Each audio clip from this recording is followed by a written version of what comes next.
हिंदी ज्ञान गंगा के इस पटल सभी मित्रों का हार्दिक स्वागत एवं अभिनंदन। मित्रों, आप जानते हैं कि इस चैनल पर हिंदी साहित्य और हिंदी भाषा से संबंधित प्रतियोगी परीक्षाओं की दृष्टि से जो उपयोगी तथ्य होते हैं उन सब की चर्चा हम यहाँ पर करते रहते हैं। आप इस चैनल को अवश्य ही सब्सक्राइब कीजिएगा, वीडियो को लाइक और जो आपको लगता है कि इसमें कुछ टिप्पणी की जानी चाहिए कुछ है तो कमेंट कीजिएगा और अधिक से अधिक शेयर कीजिएगा ताकि हम सभी का उत्साह बना रहे। मित्रों, कल तक की वीडियो में हमने आदिकाल की पृष्ठभूमि की चर्चा कर ली थी। अब आदिकाल की पृष्ठभूमि के बाद अब हम अगले स्टेप पर जाते हैं जिसका नाम है काल विभाजन और नामकरण। कि किस कवि ने, किस लेखक ने, किस इतिहासकार ने किस काल को किस नाम से जाना और उसका समय क्या निर्धारण किया, इन सभी तथ्यों को हम बारीकी से जानने का प्रयत्न करेंगे। तो मित्रों, हिंदी साहित्य के काल विभाजन को लेकर विभिन्न मतांतर है। अर्थात आचार्य रामचंद्र शुक्ल जी कुछ और मानते हैं तो आचार्य हजारी प्रसाद द्विवेदी और है। वहीं डॉक्टर रामकुमार वर्मा का मत अलग है, वहीं पंडित राव सांकृत्यायन का मत अलग है। तो इसलिए साहित्य के जो काल विभाजन की चर्चा है, अनेकों इतिहासकारों के अनेकों मत हैं। साहित्यिक परंपरा और प्रवृत्तियां निरंतर गतिशील रहती हैं। आप जानते हैं क्योंकि समाज परिवर्तनशील है, संसार परिवर्तनशील है और जब समाज और संसार में कुछ परिवर्तन होता है तो वह परिवर्तन साहित्य नामक दर्पण में भी दिखना आरंभ हो जाता है। जो प्रवृत्ति अनुकूल परिस्थितियों के कारण उत्पन्न होती हैं वही समय पाकर प्रतिकूल परिस्थितियों में धीरे धीरे मंद पड़ जाती हैं। जब किसी परिस्थिति को उत्पन्न होने के लिए कोई अनुकूल स्थिति मिलती है तो वह आरंभ हो जाती है, उत्पन्न हो जाती है, अपने चरमोत्कर्ष विकास की ओर जाती है। और जब उसके प्रतिकूल वातावरण बनने लगता है, मिलने लगता है तो उसका धीरे धीरे क्षय होने लगता है। यह काल की शाश्वत क्रिया है, किंतु पूर्णता कोई प्रवृत्ति नहीं होती। प्रकृति की प्रवृत्ति उद्भव, विकास और ह्रास की रही है। कोई भी वस्तु का भी प्रकृति, आप जानते हैं कि यह संसार में कोई भी वस्तु उत्पन्न होती है, उसका विकास होता है और अंत में वह इसी संसार में समाप्त हो जाती है। तो प्रकृति की जो प्रवृत्ति है वह उद्भव, विकास और ह्रास की रही है। विभिन्न प्रकार की साहित्य धाराएं उत्पन्न हुई, उनका विकास हुआ और समय के साथ ही वह भी ह्रास हो गई, समाप्त हो गई, विलीन हो गई। इसीलिए काल विभाजन का जो कार्य था वह अत्यंत कठिन, क्योंकि अनेकों विद्वानों की उनकी उत्पास इत्यादि को मध्य नजर रखते हुए अलग अलग दृष्टि थी। फिर भी विद्वानों ने अनेक अपने विवेक एवं शोध प्रक्रिया के माध्यम से हिंदी साहित्य के काल विभाजन एवं उसका नामकरण करने का प्रयास किया। ये उत्पन्न, विकास और ह्रास की स्थितियों को मद्देनजर रखते हुए फिर भी अनेक विद्वानों ने काल विभाजन को निर्धारण करने का काम किया है और उनके अनुसार, अपने विवेक के अनुसार उनका नामकरण किया। सबसे पहले हम डॉक्टर ग्रियर्सन के पूर्व लिखे गए साहित्य के इतिहासकार गारसा दत्तासी एवं शिव सिंह सेंगर ने अपने इतिहास में केवल तत्कालीन रचनाओं की साहित्यिक कृति की झलक प्रस्तुत की। आप जानते हैं कि इतिहासकार के रूप में गारसा दत्तासी हुए, जो फ्रेंच के विद्वान थे और फ्रांस के रहने। दूसरे एक इतिहासकार के रूप में भारतीय इतिहासकार कानपुर के रहने वाले थे शिव सिंह सेंगर। इन्होंने अपना जो इतिहास लिखा उसमें केवल तत्कालीन रचनाओं की कृति की ही झलक प्रस्तुत की। वे काल विभाजन की दृष्टि से इतने प्रभावी नहीं हो पाई। डॉक्टर ग्रियर्सन ने अपने पूर्व विद्वानों द्वारा रचित इतिहास का गहन चिंतन, मनन एवं सूक्ष्म अध्ययन करके इस काल को क्रमानुसार विभाजित किया। अर्थात प्रथम जो इतिहासकार हुए काल विभाजन करने वाले वह जॉर्ज ग्रियर्सन थे। जॉर्ज ग्रियर्सन का नाम जॉर्ज अब्राहम ग्रियर्सन के नाम से जाना जाता है। तो डॉक्टर ग्रियर्सन ने अपने पूर्व विद्वानों द्वारा रचित इतिहास का गहन चिंतन, मनन एवं सूक्ष्म अध्ययन करके इस काल को क्रमानुसार विभाजित किया। उन्होंने हिंदी साहित्य में पहली बार संयोजित एवं ऐतिहासिक दृष्टिकोण अपनाया। डॉक्टर ग्रियर्सन ने कहा कि काल समय के कारण चिंतन धारा में भी परिवर्तन होता है, क्योंकि जब समय में परिवर्तन होता है, समाज में परिवर्तन होता है, तो चिंतन की धारा में भी परिवर्तन होता है। और जब चिंतन की धारा में परिवर्तन होगा तो साहित्यकार की जो लेखनी है उसमें भी परिवर्तन होगा। ग्रियर्सन ने हिंदी साहित्य के इतिहास को 11 भागों में विभाजित किया। इन्होंने हिंदी साहित्य के प्रथम काल का नाम चारण काल का और मिश्र बंधुओं ने अपने इतिहास ग्रंथ मिश्र बंधु विनोद में निम्न प्रकार से विभाजन किया। मित्रों, डॉक्टर जॉर्ज अब्राहम ग्रियर्सन ने जो हिंदी के साहित्य के इतिहास को विभाजित किया वह 11 भागों में विभाजित किया, और इन 11 भागों के नाम, इनकी विस्तृत जानकारी आप हमारे इसी YouTube चैनल के हिंदी ज्ञान गंगा नामक प्ले में जाकर वहाँ पर आप देख सकते हैं। तो जॉर्ज ग्रियर्सन से संबंधित एक महत्वपूर्ण वीडियो बना रखी है, वहाँ पर आप जाकर देख लीजिए, संपूर्ण जानकारी मिलेगी। और मिश्र बंधुओं की भी जानकारी कि मिश्र बंधु कौन कौन थे, उनकी किन किन पुस्तकों की विशेष चर्चा की गई है, तो उनका भी आपको वहाँ पर विशेष जानकारी मिलेगी। यहाँ पर हम मिश्र बंधुओं ने जो अपनी मिश्र बंधु विनोद में काल विभाजन किया उसकी चर्चा करेंगे। तो मित्रों, उन्होंने जो काल विभाजन किया मुख्यतः 5 प्रकार का किया। कौन कौन सा? आरंभिक काल, माध्यमिक काल, अलंकृत काल, परिवर्तन काल और वर्तमान काल। इन्होंने आरंभिक काल को 2 भागों में बांटा।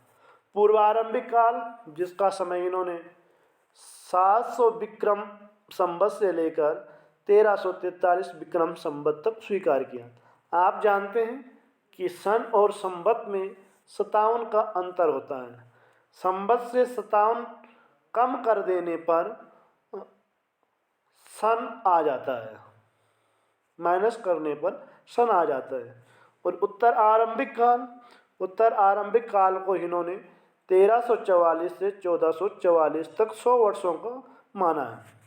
माध्यमिक काल को भी ठीक उसी प्रकार से इन्होंने विभाजित किया है। और माध्यमिक काल जो है उस पहले वाले का नाम पूर्व माध्यमिक काल, जो 1445 से लेकर 1560 तक, और जो जबकि ऊपर उत्तर आरंभिक काल किया था। और यहाँ पर जो विभाजन की शैली है कुछ अलग से देखने को मिलती है। प्रौढ़ माध्यमिक काल, दूसरा जो भाग करते हैं माध्यमिक काल का, प्रौढ़ माध्यमिक काल, और इसका समय इन्होंने 61 से लेकर 1680 विक्रम संवत तक स्वीकार किया है। किसने? मिश्र बंधुओं ने। किस पुस्तक में? मिश्र बंधु विनोद में। 3 भाई थे, इन्होंने मिश्र बंधु विनोद नामक एक महत्वपूर्ण हिंदी का ग्रंथ लिखा, जो कि आगे के इतिहासकारों के लिए मील का पत्थर साबित हुआ। अगला तीसरा काल विभाजन जो किया अलंकृत काल के नाम से किया, और अलंकृत काल को पूर्व अलंकृत काल जिसका समय 1681 से लेकर 1790 तक का था, जो लगभग रीतिकाल का समय, रीतिकाल की जिसमें अत्यधिक रचनाएं हुई, और उत्तरा अलंकृत काल जिसका समय 1791 से लेकर 1889 विक्रम संवत तक इन्होंने स्वीकार किया। परिवर्तन काल जब हिंदी एक समृद्ध भाषा के रूप में लेखकों और आचार्यों के बीच और समाज के बीच बोली जाने लगी, समझी जाने लगी, और साहित्य के भाषा के रूप में स्वीकार की जाने लगी, उस परिवर्तन को इन्होंने परिवर्तन काल के रूप में परिभाषित किया, और उसका समय इन्होंने 1890 से लेकर 1925 विक्रम संवत तक स्वीकार किया। वर्तमान काल को इन्होंने 1926 विक्रम संवत से लेकर और आज पर्यंत तक का माना है। मिस्र बंधुओं का वर्गीकरण डॉक्टर ग्रियर्सन की अपेक्षा प्रौढ़ था। जो ग्रियर्सन का वर्गीकरण है 11 प्रकार का है, और उसमें 14वीं शताब्दी का तो वर्णन ही नहीं किया, कुछ उन्होंने अपनी तरफ से जोड़ दिया, कुछ घटा दिया। तदनंतरम मिस्र बंधुओं का जो विभाजन था, साहित्य का इतिहास था, वह जॉर्ज ग्रियर्सन की अपेक्षा प्रौढ़ था, किंतु उसमें पूर्णता नहीं आई, वैज्ञानिक तरीके से सही नहीं माना गया, क्योंकि यह युक्ति संगत कम था। आचार्य रामचंद्र शुक्ल ने 900 वर्षों के हिंदी साहित्य इतिहास को 4 भागों में विभाजित किया। मित्रों, आचार्य रामचंद्र शुक्ल ने हिंदी साहित्य के इतिहास को 4 भागों में विभाजित किया। उनका क्या क्या नामकरण किया और कब से कब तक उसका समय माना गया, इस सब की हम यहाँ पर चर्चा कर रहे हैं, और ध्यान रखने योग्य भी है, क्योंकि आचार्य रामचंद्र शुक्ल से संबंधित अनेकों प्रश्न प्रतियोगी परीक्षाओं में पूछे जाते हैं। तो जो विद्वानों को कुछ मान्य था, कुछ अमान्य था, क्योंकि आचार्य रामचंद्र शुक्ल की अनेकों अवधारणाओं को आचार्य हजारी प्रसाद द्विवेदी ने चुनौती दी और उन्हें निरस्त भी किया। शुक्ल के अनुसार हिंदी साहित्य को निम्नलिखित कालों में बांटा जा सकता है। जो आदिकाल के नाम से हिंदी साहित्य में जाना जाता है, उसको इन्होंने वीर गाथा काल के नाम से स्वीकार किया, परिभाषित भी किया, जिसका समय उन्होंने 1050 विक्रम संवत से लेकर 1375 विक्रम संवत तक माना। इसी को हम अगर सन में परिवर्तन करेंगे तो 993 1318 ईस्वी तक आचार्य रामचंद्र शुक्ल के अनुसार आदिकाल मतलब वीरगाथा काल का समय है। उन्होंने हिंदी साहित्य के दूसरे काल को भक्ति काल के नाम से जाना, और अनेकों विद्वानों ने इस काल को भक्ति काल के नाम से ही स्वीकार किया। इस भक्ति काल का समय 1375 विक्रम संवत से लेकर 1700 विक्रम संवत तक रहा। इसको भी अगर सन में परिवर्तित किया जाए तो 1318 विक्रम संवत से लेकर ईस्वी से लेकर और 1643 ईस्वी पर्यंत भक्तिकाल का समय रहा, और इसी काल के अनेकों पुरोधाएँ और हिंदी का स्वर्णकाल माना जाता है। मित्रों, तीसरा काल हिंदी के साहित्य का काल आता है रीतिकाल, और रीतिकाल को अलंकृत काल के नाम से मिस्र बंधु जानते हैं, क्योंकि इस काल में अनेकों अलंकारों और छंदों पर चर्चा की गई और कविता को एक कामनी के रूप में प्रस्तुत किया गया, तो इसलिए इसको अलंकृत काल या रीतिकाल के नाम से जाना जाता है। इसका समय आचार्य शुक्ल ने 1700 विक्रम संवत से लेकर 1900 विक्रम संवत तक स्वीकार किया। अगर इसको भी हम सन में परिवर्तित करें, कभी सन के हिसाब से पूछा गया, तो वह समय होगा 1843 ईस्वी से लेकर 1643 ईस्वी से लेकर और 1843 ईस्वी तक। चौथा काल आचार्य शुक्ल ने गद्य काल के नाम से जाना, जिसे हम वर्तमान काल के नाम से भी जानते हैं। इस गद्य काल का समय आचार्य शुक्ल ने 1900 विक्रम संवत से लेकर और आज तक अब तक का माना है, जिसको 1843 से मानते हुए 1843 से लेकर अब तक का 1843 सन ईस्वी को स्वीकार से लेकर अब तक आचार्य शुक्ल के मत में। आचार्य शुक्ल के काल विभाजन एवं नामकरण के पीछे कारण रहा। उन्होंने किसी काल का नाम अगर भक्ति काल रखा तो क्यों रखा, वीर गाथा काल रखा क्यों रखा, रीति काल रखा क्यों रखा और गद्य काल रखा क्यों रखा, उसके पीछे कोई ठोस कारण रहे हैं, ठोस तथ्य रहे हैं, ठोस चिंतन रहा है, तब उन्होंने उनका नामकरण किया। शुक्ल जी का वीर गाथा काल नामकरण विशेष अनुसंधान एवं गवेषणाओं के आधार पर किया गया। उनके काल विभाजन के दो आधार थे। उनके दो आधार क्या थे? एक तो था किसी काल खंड में विशेष ढंग की रचनाओं की प्रमुखता, उस काल खंड में जिसका वह नामकरण कर रहे हैं भक्त काल, जिसका वह नामकरण कर रहे रीति काल, जिसका वह नामकरण कर रहे वीर गाथा काल, जिसका वह नामकरण कर रहे गद्य काल, उन काल खंड में कोई विशेष प्रकार की रचनाएं लिखी गई हो तो उनको उन्होंने आधार बनाया, उनकी उन्होंने प्रमुखता से स्वीकार किया।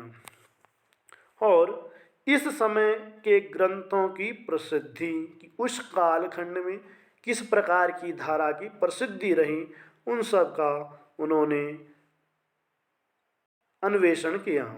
शुक्ल जी ने बताया कि इतिहास की खोज करने पर सबसे पहले रासों की प्राप्ति हुई, जो वीर रस में लिखा गया था। रासो एक प्रकार के ग्रंथ हैं जो वीर रस में लिखे गए थे।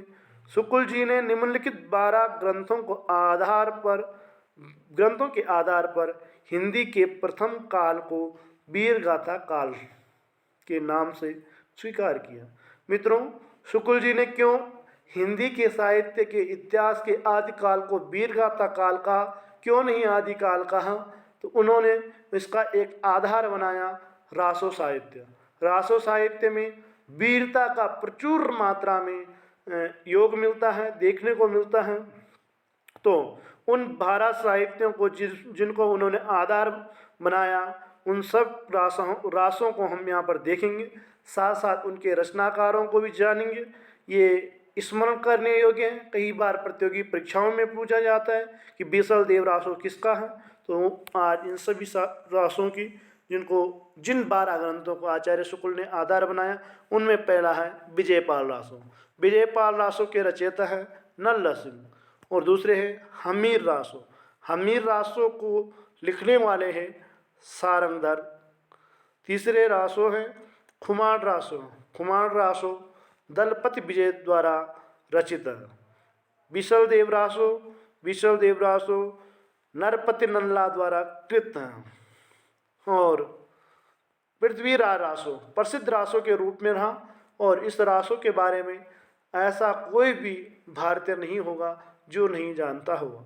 पृथ्वीराज रासो को लिखने वाले हुए चंद्रवरदाई, और इसमें पृथ्वीराज के दिल्ली की गद्दी से लेकर गजनी तक जाने की सारी चर्चाएं चंद्रवरदाई ने की है।